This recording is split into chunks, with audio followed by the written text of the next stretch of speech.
साडा हक साडी तनख्वाह। जी मैं इस वक्त मौजूद हूँ बल्दिया आरवाला में, जहाँ पर बल्दिया मुलाजमीन को 15 रोज़ गुजर जाने के बावजूद तनख्वाह ना मिल सकी। उनका कहना कि हमारा ईस्टर त्यौहार जो 2 रोज़ बाद आ रहा है, इसके बावजूद हमने निशानदेही की है, लेकिन हमें तनख्वाहों का जो मसला दरपेश आ रहा है। पंजाब बैंक में 100 से ज़्यादा मुलाजमीन के अकाउंट है। मज़ीद इनके जो बल्दिया मुलाजमीन के रहनुमा हैं बाबा इकबाल गोड, इनसे जानते हैं कि इनका क्या मसला है और क्यों नहीं हल हो रहा। 15 दिन हो गए जी साढ़े चैक गया ਨੂੰ ਅਕਾਊਂਟ ਦੇ ਵਿੱਚ ਸਾਰੇ ਪੈਸੇ ਗਏ ਚਲੇ ਆ, ਸਾਨੂੰ ਤਨਖਾਹਾਂ ਨਹੀਂ ਦੇ ਰਹੇ। ਜੋ ਸਾਡੀਆਂ ਔਰਤਾਂ ਵਾ ਉਹਨਾਂ ਨੂੰ ਜਲੀਲ ਕਰਦੇ ਆ ਜਾਣ ਕੇ।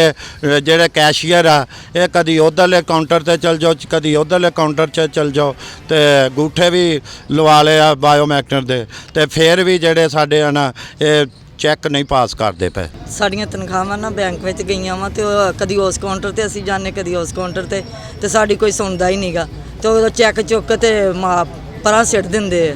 ਮੇਰਾ ਨਾਮ ਮੁਬਾਰਕ ਮੁਖਤਾਰ ਸੁਪਰਵਾਈਜ਼ਰ ਹੈ ਜੀ ਬਲਦੀਆ 'ਚ, ਤੇ ਜਨਾਬ ਪੰਜਾਬ ਬੈਂਕ ਦੇ ਵਿੱਚ ਅਸੀਂ ਅਕਾਊਂਟ ਹੈ ਜਨਾਬ 100 ਬੰਦੇ ਦਾ ਅਕਾਊਂਟ, ਲੇਕਿਨ ਇੱਕ ਵੀ ਬੰਦੇ ਨੂੰ ਹਾਲੇ ਤੱਕ ਤਨਖਾਹ ਨਹੀਂ ਮਿਲੀ।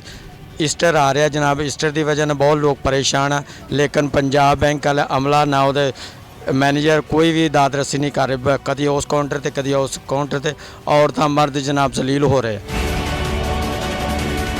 ਪੰਜਾਬ ਬੈਂਕ ਦੀ ਤਰਫੋਂ ਜੀ ਆਪਣਾ ਸਕਰੋਲ ਯਕਮ ਦਾ ਗਿਆ ਵਾ ਤੇ 14 ਤਰੀਕ ਹੋ ਗਈ, ਸਾਨੂੰ ਤਨਖਾਹ ਨਹੀਂ ਮਿਲ ਰਹੀ। ਸਾਡਾ ਈਸਟਰ ਆ ਰਿਹਾ। ਪੰਜਾਬ ਬੈਂਕ ਵਾਲੇ ਬਹੁਤ ਨਾਰਮਾ ਸਲੂਕ ਕਰਨ ਡਏ ਜੀ ਮੁਲਾਜ਼ਮਾਂ ਨਾਲ। ਇਹਨਾਂ ਦੇ ਅਕਾਊਂਟ ਬੰਦ ਕੀਤੇ ਹੋਏ ਆ। ਉਤੋਂ ਜੋ ਕਹਿੰਦੇ ਜੀ ਸੈਲਰੀ ਸਲਿੱਪਾਂ ਲੈ ਕੇ ਆਓ ਜੀ, ਫਲਾਨਾ ਲੈ ਕੇ ਆਓ। ਉਹ ਸਾਰੀਆਂ ਚੀਜ਼ਾਂ ਲੈ ਕੇ ਵੀ ਜਿਹੜਾ ਹਲੇ ਤੱਕ ਤਨਖਾਹਾਂ ਨਹੀਂ ਮਿਲੀਆਂ। 14 ਤਰੀਕ ਹੋ ਚੁੱਕੀ ਹੈ ਜੀ। साडा हक साडी तनख्वाह।